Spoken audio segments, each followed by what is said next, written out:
This is the Mobile Tech Podcast, brought to you by worldpodcasts.com. Now here's your host, Tech Girl, Miriam Joie. Brought to you by Mint Mobile. Stay tuned for a special offer at the end of the show. Hi, and welcome to the Mobile Tech Podcast. I'm your host, Miriam Joie, and today is Tuesday, April 21, 2026. And I've got the awesome Anshel Sag here of More Insights and Strategy. Hi, Anshel. How's it going? Pretty good. Another busy week. Yeah, I hear you. And some crazy news just dropped yesterday.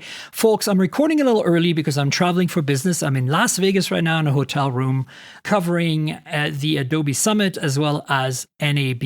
And I'm going to be in Savannah, Georgia for Hyundai later this week. And then, it's really hard to coordinate a podcast. Anshel was generous enough to join me today on Tuesday. The big news that kind of dropped, did not expect this at this time of the year so soon, but is with Apple and the fact that Tim Cook is going to be stepping down as CEO and is going to be replaced by John Ternus, who was currently the head of hardware engineering. But Tim Cook is staying on as the chairman of the board, and he's going to be focusing on policy relations for an undetermined amount of time. But he's staying CEO till September 1st. That's basically the news, correct? Am I getting everything there, Anshel? He's staying on basically to manage the political sphere. Yeah. And that's probably good because he's been very good at that. Even though I don't agree with some of the things he's done, I can understand where he's coming from. But I don't see John Ternus having to worry about that. And maybe as he grows into a CEO role, he'll obviously take on more of that. Is that a change, do you think, for Apple? Is this, like, you think if Steve Jobs hadn't died and stuck around and decided to, first of all, I don't think he would have left the CEO position, but if he had, he wouldn't have focused on political stuff. Do you think this is because Tim Cook is Tim Cook? What's your take on this? It's a change of strategy for Apple, isn't it? I really think it boils down to the fact that there's a need for somebody to manage that stuff. Yes. And this time, yes. Ideally, it could be the CEO, but in many cases it's, other people who manage those things. And I think that Tim Cook, he came from the COO role, so he already knew how the company needed to be run. And I just think this also allows John to focus on product and execution and not worry about stuff like government relations. No, I get why, but I'm just saying it's an interesting thing because, do you think that because Tim Cook came from operations and logistics, he's a better suited to doing the political stuff or whatever you want to call it? Or do you think it's something that he developed in his 15 years at Apple, and that's why he's very good at it, and John Ternus is mostly an engineer? Because here's the thing, right? Like, if you look at Steve Jobs, how would you qualify him? He's more of a visionary guy, right? He's a thinking guy. He's a product guy. He's not an engineer. And then we got a logistics operations guy with Tim Cook. And I think logistics and operations really is about managing relationships, right? And I think in that sense, he's also good at that. So I see why. I think it was a little bit of both. I feel like eventually Tim's going to be retiring fully. And so do you think they're going to assign that to a separate person? Or do you think John Ternus will kind of take on this role? Obviously this is going to be up to John, right? And to the Apple executive team and the board to decide. But what's your gut feeling about that? Having seen John Ternus on stage and maybe interviewed him and stuff. I think it's going to be one of those things where there's no need to force the issue. Right. I think they'll slow roll it, whether that ends up being John or someone else. I think ideally you don't want your CEO doing these things if you don't have to. But I think when you look at let's say the Trump administration specifically, they very much care that it's the CEO and not, some government relations guy or government affairs person. But I think that correctly, this should be a different person than the CEO. Right. And then right now, for Tim Cook, he already has that relationship with our current administration. A weird one, to be honest, but I think it makes sense in that sense that he stays on in that role for Apple. But yeah, it's very interesting. I did not expect this, if you want to call it transition or succession, to happen so soon. I figured that, like, we're literally 2 weeks, what is it now, a month from the 50th anniversary announcement and celebration of Apple. Congratulations, Apple, for being around for 50 years. I didn't say it at the time. I should have said it when I, showed the MacBook Neo last week on the show. But I think it's a big milestone. And at the same time, I just thought that Tim Cook would ride out the end of the year or something at CEO. What do you think of the timing? Do you think there's a strategic reason to the timing in terms of like maybe economics and or politics and or just the general like, stock stuff, like the whole investor side of it? I really don't understand the timing. Okay, so I'm not the only one who finds it weird. Okay. Yeah, we all knew it was coming. Like, it was Right. being telegraphed to Yeah. us. They were testing it with leaks. They were doing all kinds of stuff, right? But the timing, I think, if you ask me, I think this had more to do with Johnny Shruji than it did John Turnus. Because Okay. there was a clear expression in the public sphere that he wanted a higher level position. Okay. And, if they didn't give it to him, he would leave. And I don't think he's one of the people that Apple wants to leave. Yeah, he's now the SVP or whatever of engineering, right? Right. But like, think about sometimes CEO transitions occur because of other personnel issues. And I think that this was one of those things where like they knew they were already going to promote John to CEO. And having Johnny Shruji basically take his position and consolidate more power underneath him, I think that was actually, because if you think about it, why did they need to reorganize everything if it was just one guy going to CEO from effectively a direct report position to the CEO? Yeah. That's because it had more to do with the organizational restructuring beneath it. And I think that's, if you ask me, that's the reason why Okay. it happened now. Yeah, but it's all timing. It is. I mean, I don't follow the investor side, the economic repercussions side, but Everything seems fine. but I'm talking about, is there any kind of like, earnings call coming up or anything? Like, is there? Well, yeah, I mean, earnings should be fairly soon. I think Apple's earnings are a little bit later, but, I think investor relations should say when the next call is April 30th. So it's in a little bit more than a week. So Okay, so maybe that has something to do with it too. Kind of lets the maybe, dust settle before the earnings call. but they could have also done it like, before or after the next one. Like, why now? So that's the one thing Yeah. I'm not really sure about. Yeah, it's interesting. Anyway, look, so what do you think that means for the future of Apple? I mean, like, we went from a product guy to a logistics operations guy who did a really good job. He really, like, Tim Cook really carried Apple forward in a pretty great way. I mean, both in terms of products, but also in terms of services and in terms of, obviously stock valuation, like that stuff, like the growth, the health of the company financially. Yes. So kudos to him for that. But it's interesting to me that's an engineer that got hired now. What are your thoughts on that? Like, I do think you think it's going to change anything in terms of like the strategy going forward of the company? I think certain decisions are made by the CEO, especially very large strategic ones. And I do believe that him being an engineer will influence certain decisions that are made. I think there will be more products that they pursue.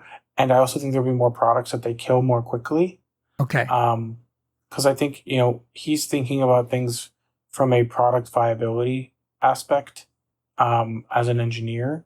And I think that like there's just going to be a more product focus rather than an operations. And I think that like there's a lot of people who think that Tim Cook is kind of, just the the guy who's steering the ship, but he isn't really like making any decisions that like are significant to the company's future. Um, and a lot of people don't think that he's very creative, and that creativity has died with him. Um, I I think that if you look at like John's past, I think he has a little bit more ability to think about like future products and engineering, and I think there'll be a heavier lean into more Apple Silicon than we've already seen. Okay. So I think a lot of the things that could have happened have already happened.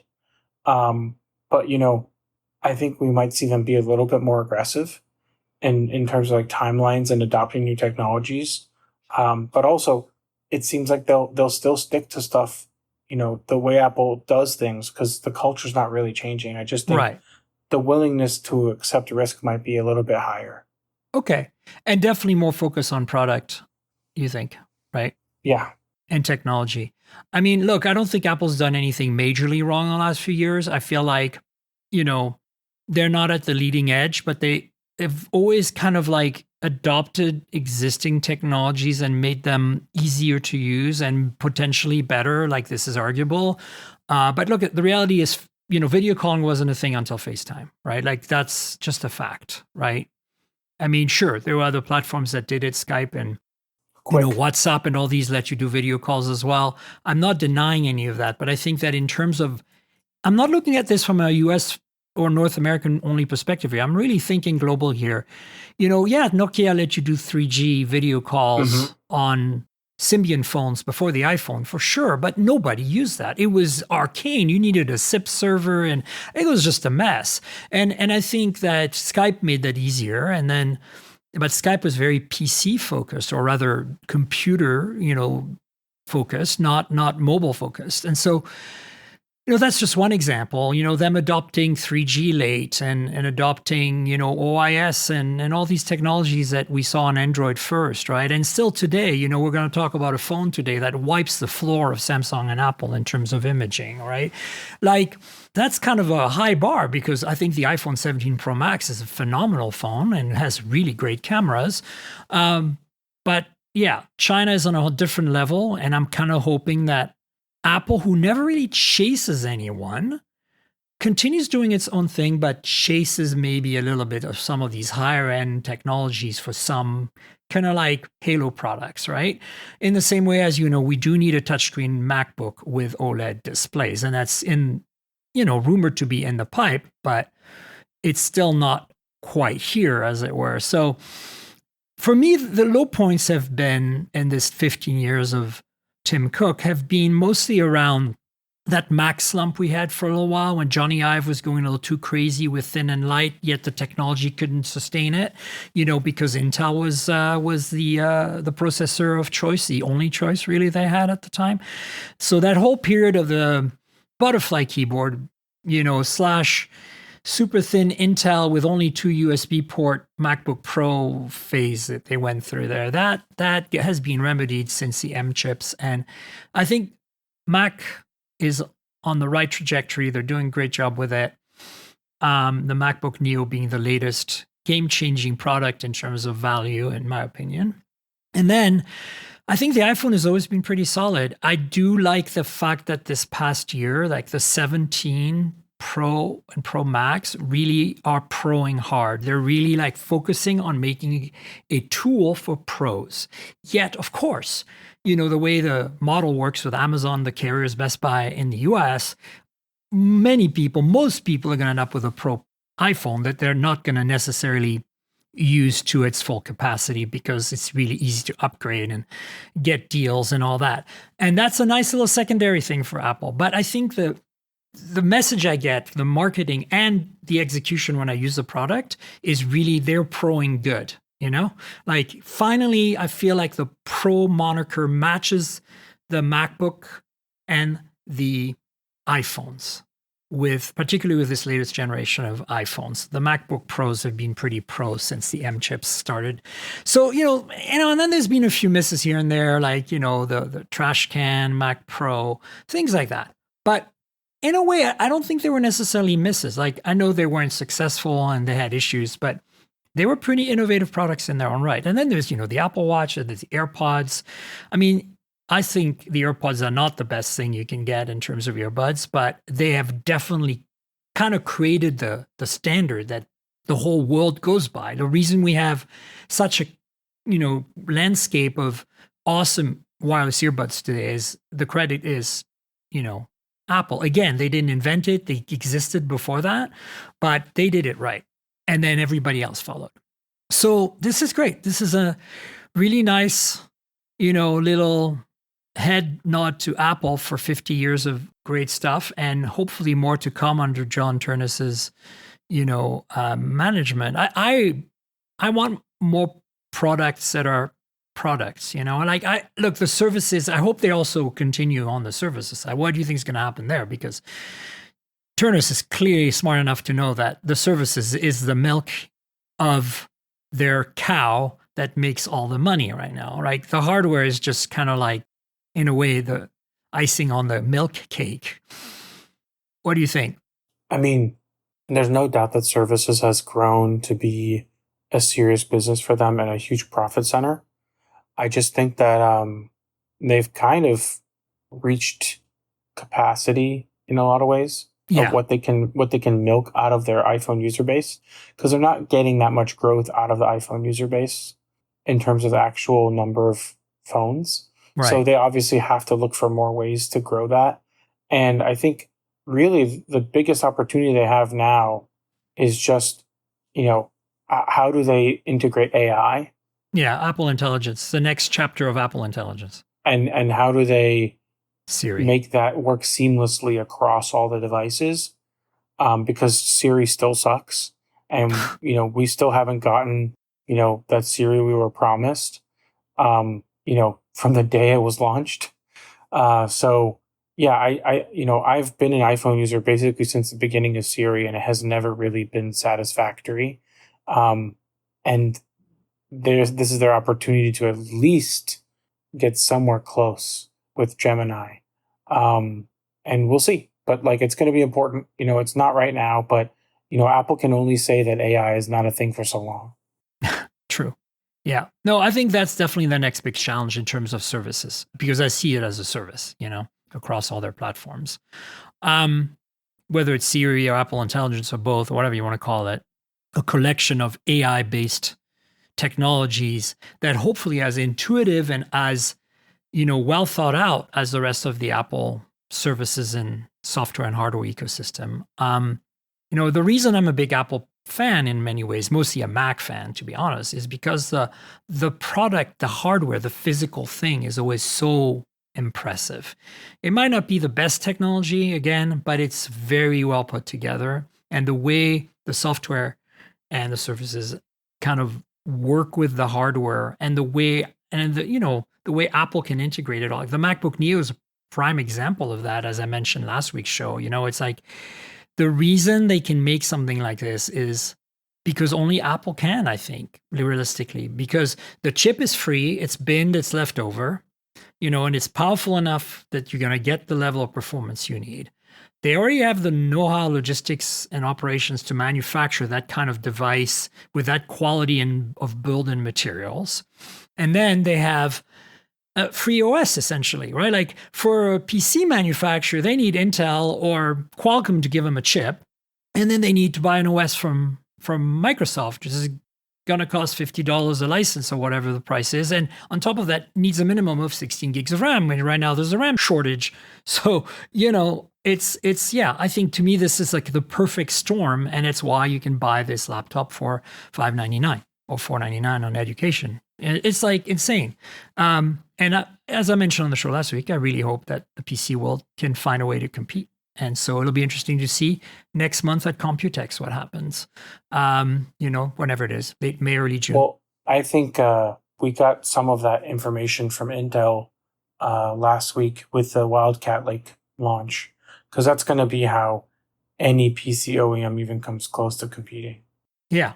And do you actually think that they're going to, and they being Microsoft, are going to make a optimized lightweight version of Windows that runs on 8 gigs of RAM? Because I think with both the RAM crunch and the fact that we all know Windows is really bloated right now, especially because of all the Copilot stuff, that there is a lot of opportunity for Microsoft to improve and also either make a free license of Windows. I know, scary, but maybe they can recoup their money on the services again, like Apple does, or make a very affordable version of Windows for the OEMs, because I think that those two things need to happen. And then if Intel can deliver and say Microsoft can deliver an 8 gigs of RAM cheaper version of Windows that still runs well, then we need the big challenge for the manufacturers, for the Lenovo's and the Asuses of the world. And I think those are the two, in my opinion, the two most likely to be able to compete there. It's not Dell and HP because they're too enterprisey, because this is not an enterprise product, let's face it, the Neo. So I think that if they can come up with the level of delight in terms of the hardware, like the quality and materials and build, and I think Asus could definitely do it, possibly Lenovo, at that price point, with Intel's help and Microsoft's help, we can get there. But on their own right now, with what Microsoft's delivering and what Intel's currently delivering, or, well, I guess there is Qualcomm, right? Qualcomm does make some affordable-ish X chips. Maybe the old X would be good. You don't need to run the X2 for this stuff, right? Yeah, I mean, I think there's a possibility. I just think it comes down to penny pinching and finding ways to save on cost. I do think there's going to be some Chinese OEMs as well that are going to push the envelope, mostly because they have access to cheaper materials and cheaper manufacturing than anybody else does. So that's also better quality, because the cheaper is fine. Everybody can do cheap. Yes. Like, you can go to Best Buy right now and buy a really crappy $600 Windows laptop, but it doesn't come remotely close to what the Neo delivers. When I say cheaper, I mean cheaper within the ability to compete in terms of feel. We can go way cheaper than we're going now, like $200 Chromebooks are a good example. Let's switch gears and talk about this awesome phone that I showed off last week, which is the Oppo Find X9 Ultra, the mother of all phones.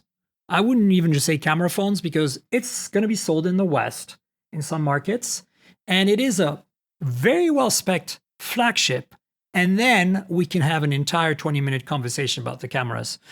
I mean, we're not going to, because we need to talk about other stuff. But I'm just pointing out that there's no compromises here in terms of a phone. Like, this is the best of the best. Snapdragon 8 Elite Gen 5.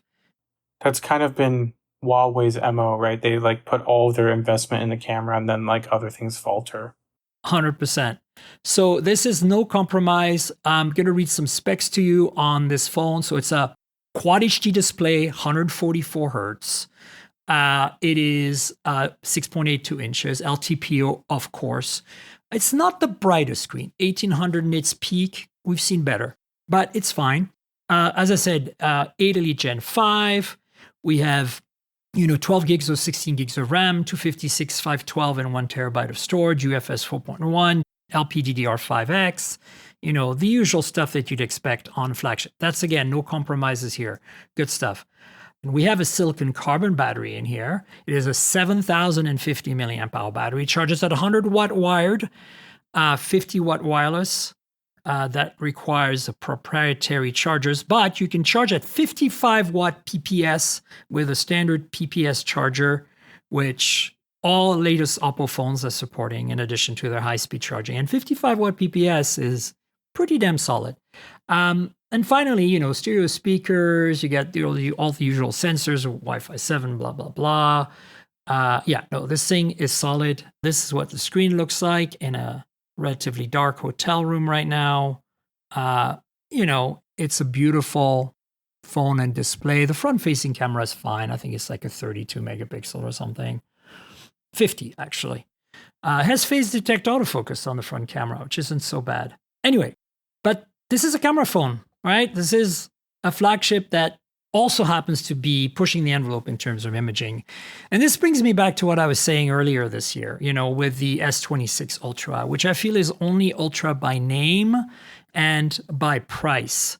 By the way, there is a color-coordinated camera button here that matches the little orange ring around the camera pod. And as you can see, yes, this is a big phone, but it's not huge. Like, the camera pod doesn't stick out an incredible amount, as you can see. If you're watching on video for my Patreons, who get a video version every week for $5 a month, and they get it a day in advance. As you can see, this phone has all the trimmings that a normal flagship has, but 4 cameras, well, 5 technically, because there's a little 3 megapixel or so color spectrum sensor to measure white balance across multiple zones of the image. So you get a 200 megapixel main sensor. This is an f/1.5 lens. And it's a big sensor. It's not a 1 inch, but it's a 1/1.12 inch. And that's very close to a 1 inch sensor. So that's the main sensor. Then you get a 200 megapixel 3x telephoto. Of course, all these sensors have OIS except for the ultra wide. And that has an f-stop of f/2.2. And it's a massive sensor. I can't remember if this is the Omnivision one or the Samsung one, but it's 1/1.28 inch for the 3x telephoto. Like, wow. So basically, you can think of this 200 megapixel 3x telephoto as the same camera, but as a 3x camera, as the main sensor on the Galaxy S26 Ultra. Crazy stuff. And then the icing on the cake is a 50 megapixel 10x telephoto, f/3.5. Now, it's not a huge sensor, 1/2.75 inch, but man, it just lets you stretch your legs. I've taken 30x, 20x, 10x photos with this that you wouldn't believe. Like, unbelievable. I'm so jealous. And then you get a 50 megapixel ultra wide. This is also it's slightly bigger than the 50 megapixel 10x tele. It's a 1/1.95 inch sensor, f/2.0 with autofocus, meaning you can do macro photography with this. Yeah, this is quite the combo. And then on top of that, I don't have it yet. It's actually waiting in a box for me in Vancouver. But there is a teleconverter kit that puts a giant Canon. For those on video, I'll put a photo of it and insert it. It's insane. You've seen the picture. I sent it to you. So what are your thoughts on this camera system? And more importantly, what are your thoughts on this whole Chinese phone manufacturers selling their high-end Pro and Ultra phones with teleconverters as an option, to be clear? Yeah, I'm jealous first and foremost because I go to baseball games and I like to photograph the field and the players, and that really benefits from more than a 5x optical. Yes. In addition to that, I would not be allowed to bring any of those lenses with me. Correct. So I do think the lenses are a gimmick, but, you know, if they allow you to talk about halo photography, so be it. Like, you know, no one's going to be hurt that they offer this as an option. I just don't think like it's actually very practical or very many people will ever use it. But like, maybe you want to do some bird photography with your phone. I don't know. But I think that the Chinese OEMs are very clearly setting a line in the sand that they own camera quality. And the Ultra, like they own the concept of an Ultra phone. I think that's very important for Samsung to understand. And the amount of layman people who know anything about phones, they all know that the Chinese phones have the best cameras. Even people who are going to still buy an iPhone, people who are still going to buy a Samsung, they all know that the Chinese Android phones are the ones with the best cameras. So, like, that's a reputation that they have not only established but cultivated with every generation. And I think it's just the way that they are differentiating themselves from the rest of the market. That said, they're all doing roughly the same thing within the Chinese market, and trying to, you know, outdo each other, which I think is great. I think it breeds a better product and potentially a cheaper one. And we're seeing them do the same thing with cars. So I think that, like, realistically, this is something that they have not only established as a category, but continue to own it. And I would love to see Apple and Samsung compete with them. But I feel like the markets where Apple and Samsung are strongest are also happen to be the markets where the Chinese OEMs are a little bit weaker, right? Or have no presence at all. And they don't feel the threat. Yeah. Yeah, no, I get that. But then again, at least Apple sells in China. Yep. And I find that odd.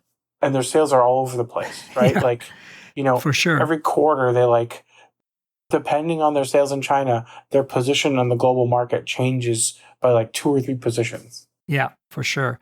I just have some thoughts about this. I mean, look, this phone is incredible. I've only had it for a couple of weeks. I've taken a whole bunch of photos, but I haven't really gone out and really like done like a photo walk proper yet. So stay tuned. I'll have a full review of this phone coming up on the podcast, both and on geekspin.co as well. So stay tuned. It's going to take me a little while to really put it through space. I mean, I don't even have the teleconverter yet. It's coming. It's in a box in Vancouver. But the point is, the whole teleconverter thing, my first experience with that was the previous Oppo non-Ultra, the Pro that came out in the fall, the 9X Pro. My review is up on geekspin.co for that. So check it out. My takeaway was that it is cool, but I don't see myself using it. And not because it isn't good. It's good. I mean, you can't beat optics. You can't beat physics, right? There is a bit of a loss in clarity because you're adding all these optics. A lot of glass is getting added, so contrast and stuff. And unfortunately, I don't feel like they're doing a lot of compensating. Like you basically, strangely enough, at least on the Find X9 Pro, have to tell it, hey, the teleconverter is installed. Flip the image around because, it's inverted. And at that point, I feel like, first of all, because the teleconverter mounts onto an adapter that itself attaches to a case in which the phone is placed, all of this tells me that there should be a thing where when you attach the teleconverter, maybe through NFC or something, it detects it and automatically switches the phone's camera to the right mode and flips the image, and then maybe does a bit of changes the image processing to compensate for the clarity. But they're not doing that, which is weird. What else is AI for if not that?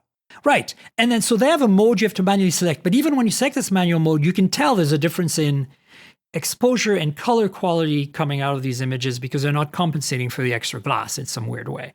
Now, to be fair, and this is applying also to the Ultra. I haven't tried the Ultra teleconverter. Maybe they're doing that now. But the Pro and the Ultra both have Hasselblad's color science, which is phenomenally awesome. That's another thing that makes this phone incredible. So my experience was that it's, yes, the smaller teleconverter that comes with X9 Pro, you can put it in your pocket. But the problem is that to keep it lint-free, you need to have the end caps on it. And then removing the end caps, you're fiddling, you could drop stuff, and then you have bayonet mounted onto this adapter plate, and then slide the adapter plate in the case and have the phone in the case to start with. Now, you could keep the case on the phone permanently. That makes sense. It's just too many steps. And then it's inconvenient. Like if the adapter plate could stay attached to the bayonet, like it would be great, but then you're going to get lint in the lens. It's just a hassle. They need to find a better way. Like I think that it could work, but a better way to attach it. The other problem is that with this one that's bigger, it's literally like about 8 inches or more in size and almost 2 inches in diameter. From the, again, I don't have it yet. It's sitting in Vancouver, but I've seen pictures. I don't know. Like now you can't put it in a pocket. And as you said, you can't take it to sporting events because they don't allow you to have optics like that, which is why the built-in optics would be the way to go. All this stuff tells me like, But there is one thing that I do like about these camera kits. The Find X9 Pro did not have this option, but others like Vivo and Xiaomi have done it. And the Find X9 Ultra, this phone, has it in its camera kit. And that is a grip. So you get a grip that clicks onto the case itself in which the phone is placed. And it adds 200 milliamp hour battery, and it adds like a zoom toggle, a double detent camera button, a video record button, and a programmable wheel. So now you have, and you can assign these programmable in the camera app to whatever you want these controls to do. That they will let you go into the stadium with that. And that is something that I would keep on my phone for when I'm doing serious photography. So I used it when I had the Lumia 1020, Right. Exactly. That thing lived in the camera grip. And by the way, to be fair, you can buy these accessories, especially MagSafe ones for the iPhone that are really nice. A bunch of companies make them, like Shift Cam is the one I have. There's others. And also you can, Shift Cam also sells lenses that you can mount to your iPhone. Now, they're not teleconverters. They're a little smaller and they do like ultra wide fisheye and stuff, and they're fun.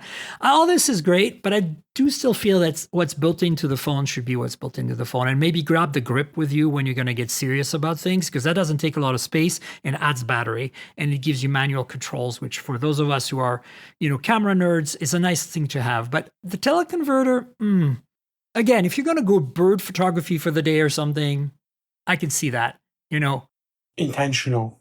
Yeah, I think what I'd like to see, and maybe we're going to go towards that, is that you can mount standard like Panasonic lenses, like Or micro four thirds. if that's what I'm thinking. When I say Panasonic, I'm thinking micro four thirds, right? So like there's that whole lens ecosystem that Fuji and Panasonic use for their micro four thirds, and this all, I believe it's the same mount.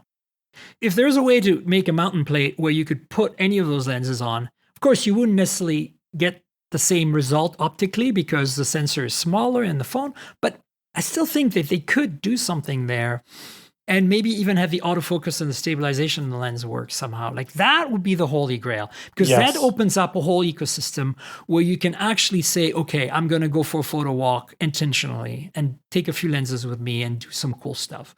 But having to buy their own teleconverter, which by the way is completely incompatible for the Ultra with the Pro. So like they're not even the same bayonet mount, and like, it's kind of the Wild West right now. This is not a negative rant. This is I appreciate it rant, but I'm not sure I would spend the money, and I kind of wish the grip could be sold separately from the teleconverter kit. Like right now you have to buy the whole thing. It comes with the case, the grip, and the teleconverter, which makes it probably pricey. Speaking of, I did not get an email with pricing yet. Apparently that's going to come out later, but since we're recording on Tuesday, I will put some links in the show notes of the Fine X9 Ultra pricing, whatever we find out on that. I expect it to be in the 1,500 euro area or so. Like it's going to be expensive. But like, here's the thing. S26 Ultra, which is only Ultra by name and by price, is $1,300 or whatever. It's a lot of money. And for what it is, it's not an Ultra phone. So let's have that conversation right now about Apple and Samsung. And as you said, you touched on it because you said, hey, the markets in which are strong are the markets in which Chinese are weak. So you don't see a reason for them to compete there. I think that's not the right answer. I think that Samsung in particular, which is slightly more adventurous than Apple in some ways, or maybe that'll change with John Turnus, but I think Apple's going to do their own thing no matter what. There's talk of Apple doing Ultra products, not necessarily phones, but products. And I'm hoping that they're going to come closer to matching the Chinese. There's rumors of the iPhone 18 Pro and Pro Max having a variable aperture lens, which is something the Chinese explored a while back, but are not doing anymore. That signals to me that there's a step in the right direction on Apple's part. Whether they make it a Pro or an Ultra named phone, I want them to stay at Pro right now because their price point and what they're delivering in terms of camera performance is really a solid Pro play. If they're going to go Ultra in name, they really need to go chase the Chinese, in my opinion. But Samsung needs to revamp the entire lineup. I think that, first of all, they need to make a Note again, ideally. I think the Note should be a separate line of product, or if it is an S product, it should be a single product that is not the highest end product. So hear me out. We should have an S27, whatever. We should have maybe a Plus, maybe an Edge, fine. But for the Pro, I think the Pro should be the meat. Look, Apple got it right. Samsung likes to follow Apple. Well, guess what? This time I'm not going to be mad, Samsung, if you follow Apple, because they're doing it right. They're doing the 17, which is kind of like the S26. Perfect. Samsung nailed that. Apple nailed that. Apple really nailed the 17 this year. Nice phone. Now, skip that Plus or Edge or whatever. Like, you can have those as just a variant of the base phone. Fine. But then if you go Pro, do what Apple's doing. Do 2 Pro sizes, Samsung, and price them similar to Apple, not as high as the Ultra is right now. You could do that simply by removing that stupid vestigial 3x 10 megapixel telephoto that half the time the camera assistant doesn't even turn on, even if you punch in 3x on the viewfinder. It's crazy, right? So do that, remove that camera, improve that 5x shooter that you have, or and maybe make 200 megapixel, make a main 200 megapixel, make the 5x tele 200 megapixel, and then you need silicon carbon battery and you need a one of them to be a Note, maybe the big one, or have a separate Note that's similar, but maybe sacrifice some of the camera to get you the Stylus. And then price them like the Pro and Pro Max from Apple and call them Pro and Pro Max. Like then, if you really want to go crazy, do a Halo product that's an Ultra that is literally chasing the Chinese, sells in small quantities, it exists in your lineup, it's limited in availability. You make it unobtainium, you make it the thing that people want. Like the trifold. Like the trifold. And then you can call it Ultra and you're good. I don't understand why this is so hard for Samsung to do or understand. Do you think I'm right, or do you think that is completely against Samsung's entire way of doing things? I mean, it kind of does go against the way Samsung does things. But they did with the trifold. I know, but the trifold was also experimental, which was not really how they do things. I mean, they are more experimental with new things. The problem is the S26 or any of the S line is not very experimental. I think that's one of the fundamental problems. I would also say, as someone who has an S26 Ultra, I really don't use the S Pen very much. Well, I agree. So, that's my point of making it one that doesn't have it. I agree. I think there should be a version without a high-end phone without it, because that's battery capacity, that's thickness, that's all kinds of mechanical engineering challenges you don't need to deal with. And maybe that buys you more camera space. I don't know. But I actually disagree with you on the 3X camera. I like it. I just don't think they're using it enough. Well, because it sucks. Put a bigger sensor on it and then we're good. I think it should be there, because I like the ultra wide 1.35. I think that's a really good range. Or 1.310 or 1.36 like Oppo was doing for a while. Yes, but the 1.36 is really just a pixel crop. No, they did 3 separate, like the Pro, like yes. the Pro models have had. When it's an actual 1.36, then yes, it's good. But I feel like sometimes the gap between 1 and 5 can be too much. Well, that's why they have a 200 megapixel main sensor. You can carry that gap, right? You can. But I think, hear me out, a 50 megapixel 3X would work pretty well. And I think it would also help you with low light. It would help you with stabilization. And it would also help you and probably portraits. with telephoto. It'd be your portrait lens. Because, this 3X here, this big, massive 200 megapixel, crazy f-stop, like crazy sensor size, also is a tele macro. Right. So you can shoot really close with it. So it's double whammo. You can do portraits, you can do close-up photography, and you get a 3X telephoto that carries the weight from 3X to 10X, at which point the 10X 50 megapixels takes over. It's insane. Like, oh my God, you need to get yourself this phone. Like, import it if you have to. It's crazy. Well, yeah, we'll see. I'll be abroad, and maybe I can swing it that way. But I just think we're in a place where Apple and Samsung don't feel threatened. And Samsung made some lens adjustments on the S26 Ultra, and it did help with low light performance. It was good. There were good physical changes for sure. But that 3X kills me. That 3X needs to go 50 megapixel, fast optics. Do it, Samsung. That, remove the S Pen, put silicon carbon battery in there, and make it $100 cheaper. And call it a Pro Max, not an Ultra. And I will be 100% on board. That's my recipe if they're listening. And then, do make an Ultra. Just go nuts. Just do something once. Just show us that you can do it. Keep the faith going. You're the only company that can deliver a phone to the West where the Westerners will be like, yeah, I feel confident buying this phone.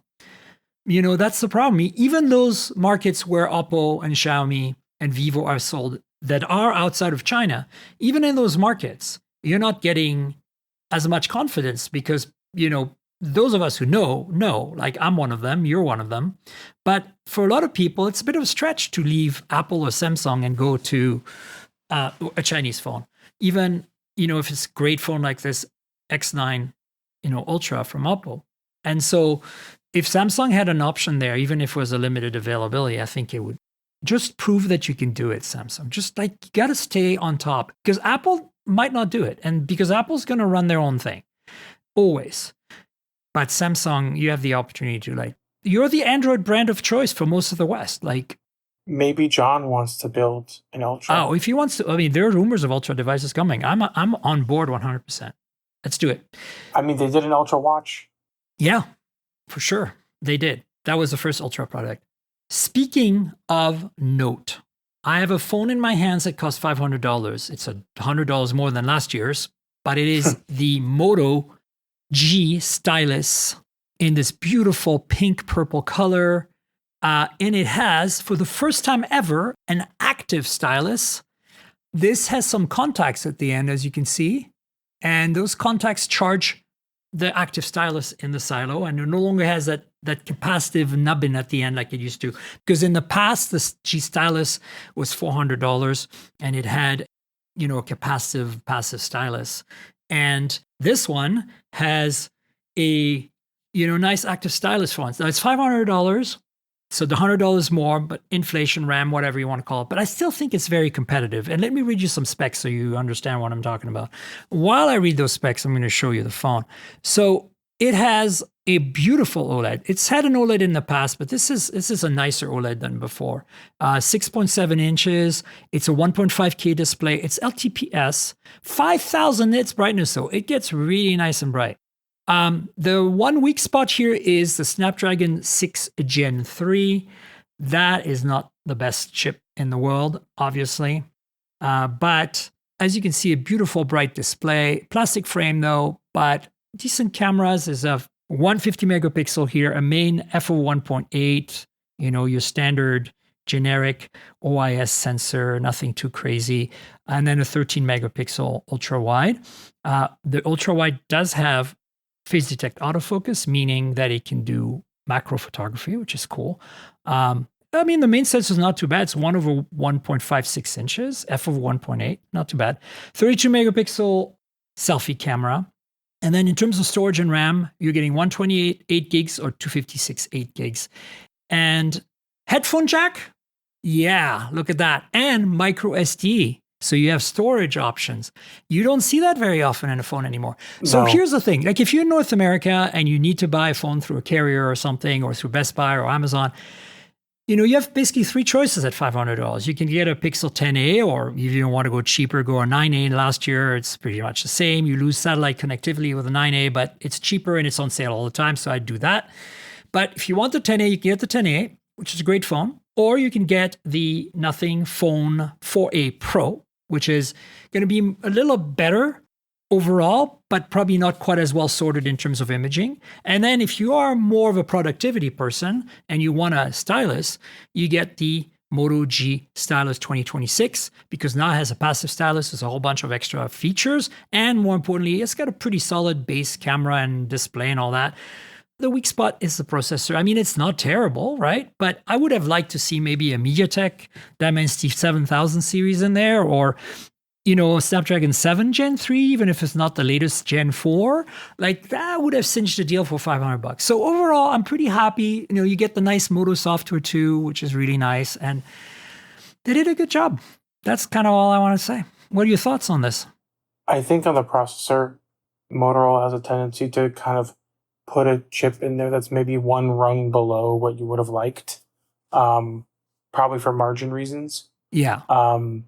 But, I was really happy when they shipped a true flagship foldable. Yes, me too. And even the new Razr that's coming out soon, that's going to probably not be as powerful as people would like it to be. Yes. But that's just Moto. And, now Moto's in a weird place with Sergio being gone. So I don't know what's going to happen. Yeah, I know. Speaking of which, by the way, we now have a date for the Moto Razr announcement, which is kind of cool. I will be at that event, so stay tuned for that, obviously. I had to pass on that, unfortunately. The date is April 29th, so we'll know more about the Razr phones. There's a few of them, flips, as well as the Fold on that date, so stay tuned. Also, I did mention it earlier, but the Oppo Find X9 Ultra has the Find X9s and X9s Pro as kind of its lower end models. And I will put links in the show notes on all the specs for those. Those are coming to the West apparently, and spec wise, they're kind of similar to the X9 and X9 Pro that came out last year with a few tweaks. Namely, you now get a 200 megapixel main sensor in addition to the 200 megapixel 3x telephoto that you got on the X9 Pro last year. So that's nice. To me, the X9 Pro until the X9 Ultra came out was my favorite flagship smartphone up to today, basically. Like it's really freaking amazing. It's still my favorite because I don't have the Ultra. Yeah, wait till you get the Ultra. All right, so now we got a bunch of news I want to rapid fire through real quick. So OnePlus, we've been talking about this like 3 weeks in a row now. Like there's been all these rumors of them leaving the North American market and them kind of slowing things down in Europe and leaving the high-end parts of the Indian market. So basically focusing on more mid-range products in India, which is odd. But no official wording. Now, when we've reached out to them, they've said, no, everything's okay. But we're seeing more and more signs that, there are people leaving the company and stuff, like on LinkedIn. So something's going on, yet they keep launching products like all the time. Now, I know they're not products for the US, or North America, but we're seeing products coming out in India and China as well. And we saw the OnePlus Nord 6 come out like in Europe, 2-3 weeks ago. I covered it on the podcast. So this week we have a couple of things. We have the A6 Ultra, which is coming April 28th for China. We mentioned it last week's show. What we now know is that it comes with a potentially optional, I'm not sure, dedicated gaming controller. So they're really going hard on the gaming side of it with the A6 Ultra. And as a reminder, the A6 Normal is extremely similar to our OnePlus 15R. It has a slightly different chipset. Instead of the 8 Gen 5, it has a 8 Elite non-Gen 5, but they're very, very similar phones. And so that's why it's relevant to talk about the A6 Ultra because, well, we're not going to get it, but it's interesting that in China, you have the A6T, the A6, and the A6 Ultra, and that this A6 Ultra now has a gaming kind of angle to it. And, there were rumors that OnePlus might be making some sort of gaming handheld, but I guess that's what it is.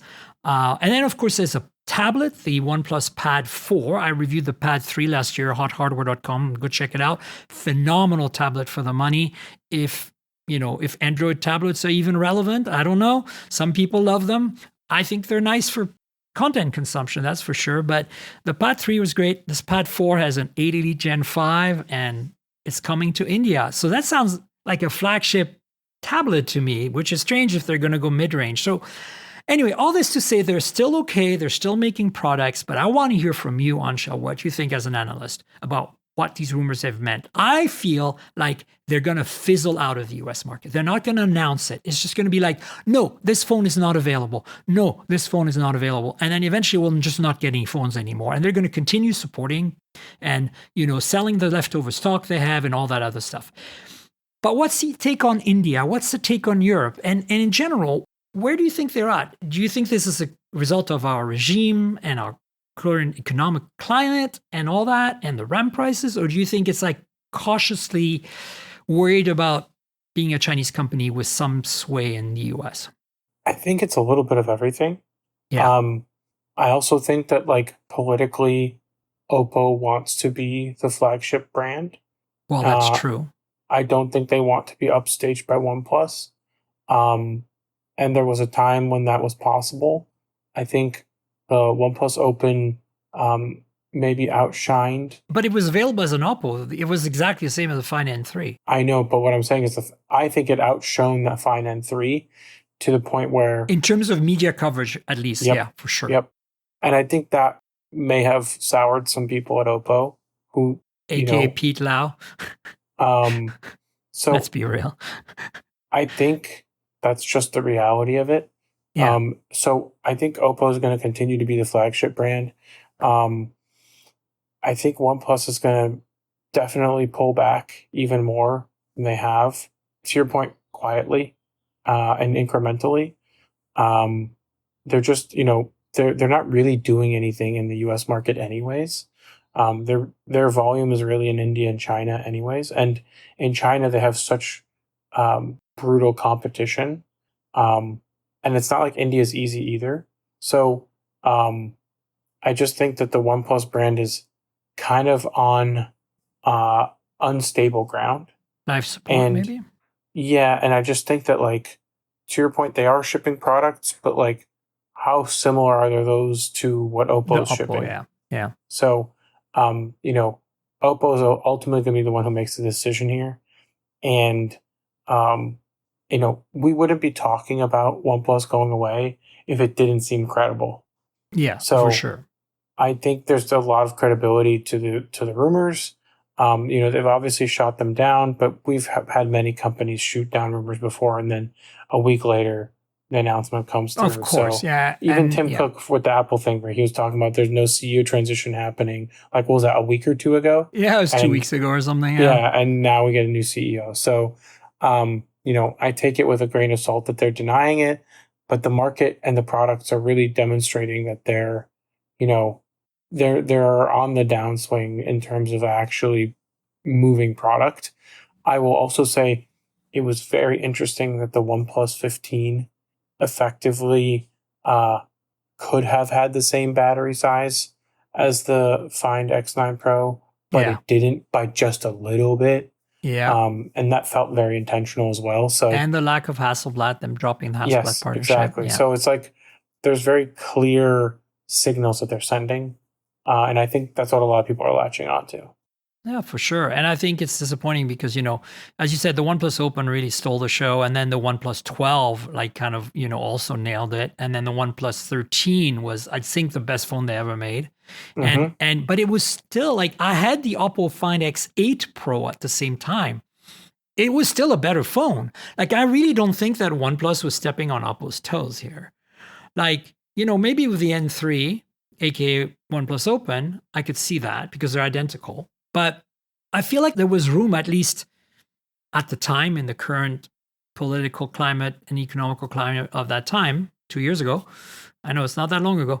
There was room for that, and I wish it had been able to persist. I wish that OnePlus had become Oppo for the West, and Oppo had stayed in India, China, and Asia. Yes. And I think that would have made a lot of sense because there's no doubt in my mind that they're the same company. And that's why when they did the N3, which was also the Open, I was like, this makes perfect sense. Same product, branded differently in different markets. I don't understand, and this is all Pete Lau. I don't understand what Pete's problem is here. I think he's not thinking in a global perspective. And I think that's when Carl left, he lost that ability to get a global perspective. And I think that's short-sighted for an exec like him. You're going to say, well, maybe he doesn't care because China is his thing. And, I get that. But, Chinese companies have a hard time right now selling phones everywhere else. We know this. Outside of China, even Oppo is not doing so hot. Let's be real. There's the Middle East for sure. But, Europe, they're not selling hotcakes when it comes to Oppo. So I don't know. I feel very conflicted here. I think that either I could be very wrong. Some of you might know, I've met Pete, I've talked to him many times, but the feeling I get lately, but the actions of the company, he doesn't seem to get it. I think he's wasting an opportunity by letting OnePlus peter off like that. I think the two brands can coexist in a meaningful way, and it's a disappointment. And it has nothing to do with the US. I also understand that there's current, administration we have to deal with and the current economy we have to deal with. All of this is valid. But beyond that, I still think there's a strategic mistake being made here. So anyway, we've got a couple of Huawei and Honor products to briefly touch on. I mean, obviously, these are China only right now. Pura X Max is basically an evolution of the Pura X, which was essentially a flip-like folding phone in landscape form factor. So think Razr, but flipped like a fold. And had a wide aspect ratio when open. And now they're making that into a proper fold, meaning the front cover display is a proper Android experience. But they're essentially kind of, making the iPhone Fold / Galaxy Z Fold 8 wide before those two products are even shown to us and available to us. So, and Honor is supposedly also working on a wide folding book style fold. The So only reason why I even care about these products is because they have good cameras. exactly. Well, that's the other thing, right? So then there's the Pura 90 Pro and Pro Max. There's also Pura 90 Base. Again, I'll put links in the show notes to all these phones.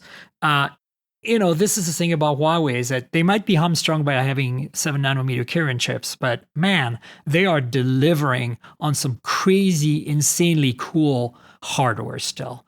And kudos to them for being able to do this in their home market and stay relevant.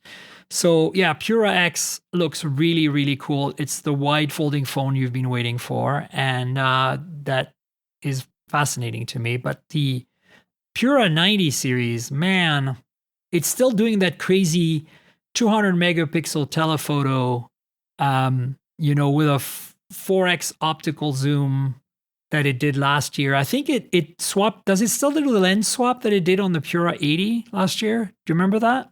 I don't. Last year, the telephoto was a 200 megapixel sensor, and then there's two lenses that could slide on top. I have no idea if it still does that.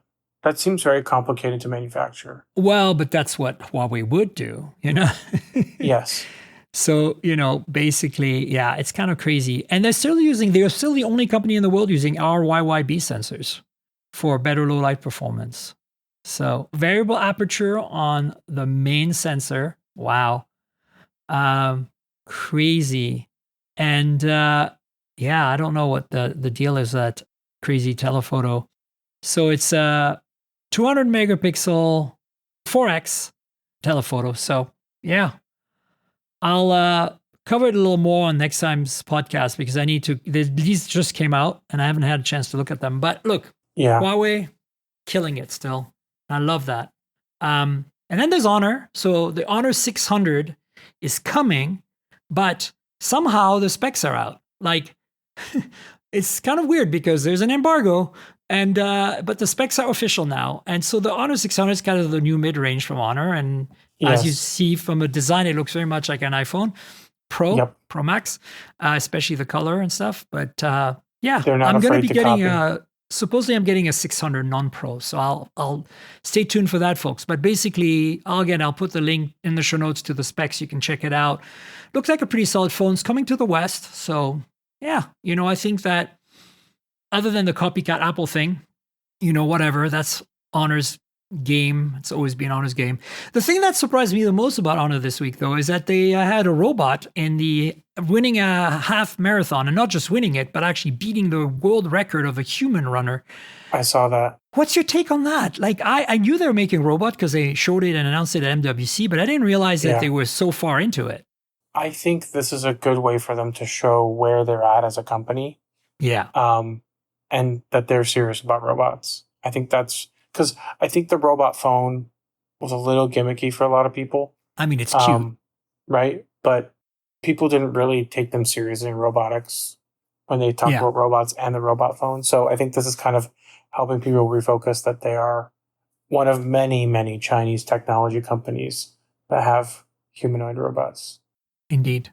Yeah, it's fascinating to me. Like, I do like to see them doing this because I think that it's going to be an area where there's going to be a lot of competition, humanoid robots, right? And seeing them improve as we're seeing them slowly improve is very fascinating to me. I do foresee a time when we have these in our homes to help us out, those of us who can afford it. But I think also mass manufacturing makes the prices go down. And in the same way as our smartphones now are ubiquitous and quite affordable, that even a cheap smartphone is really solid now. And that the technology in smartphone has spawned an entire ecosystem of other products that are only possible because of the economies of scale created by SoCs and OLED displays and by camera sensors, right? Like drones are a good example. Others, technologies like that. That's what got me excited, that whatever comes out of all these companies making humanoid robots is going to spawn technologies that are going to become mainstream in other fields. Like, autonomy for other vehicles is going to be helped by bipedal humanoid robot autonomy, right? And vice versa. And vice versa, yeah. So cool stuff. And of course, very honor, right? We won the half marathon. Woo! Like, I love these guys. They're so wonky. All right. Well, listen, that's a wrap. Do you want to tell folks where they can find you on the internet? Of course, about more insights and strategy, but also your social media. Yeah, I'm at AncelSog on every possible social media. I'm not on Gab. I will never be on Gab, but I'm on Threads. I'm on Instagram. I'm on TikTok. I'm on YouTube. You can find me in all those places as well as LinkedIn and on Twitter. And yeah, I appreciate you having me on once again. Absolutely. It's always a pleasure to have you. Folks, you know where to find me on the internet. Tankgirl, TNKGRL, like the comic book character. Drop the vowels, and that's my handle everywhere pretty much. So I'm primarily on Threads and Instagram and Blue Sky, but I'm on all the other platforms. On TikTok, you have to add my year of birth at the end, 6'9". I wasn't able to get that handle. So if you want to chat with me and Anshel about this podcast, give us our thoughts. Like, tell us what you think of this Apple transition, about the crazy Chinese camera phones, what your thoughts are on Apple and Samsung going Ultra or not properly, and or changing their Pro lineup in some ways. I'd love to hear it. So yeah, find us on social. The podcast is at mobiletechpodcast.com. I'm on all the major platforms. You can find me on Spotify, on Apple Podcasts, on YouTube Music, all that. Please subscribe. Go to the URL, mobiletechpodcast.com. There's links that let you subscribe. There's also an RSS feed there, and you can listen to the episodes right there on the website. But please, if you can, subscribe. And if your app lets you rate or review the show, please consider doing that. Finally, there's a YouTube channel, youtube.com/mobiletechpodcast. There's some videos monthly there, some unboxing, hands-ons, and, reviews, that kind of stuff. If you want to see some devices close up, that's the place to go. So check it out. youtube.com/mobiletechpodcast. And if you want to support me, there's a Patreon, patreon.com/TNKGRL, like my handle, Tankgirl without the vowels.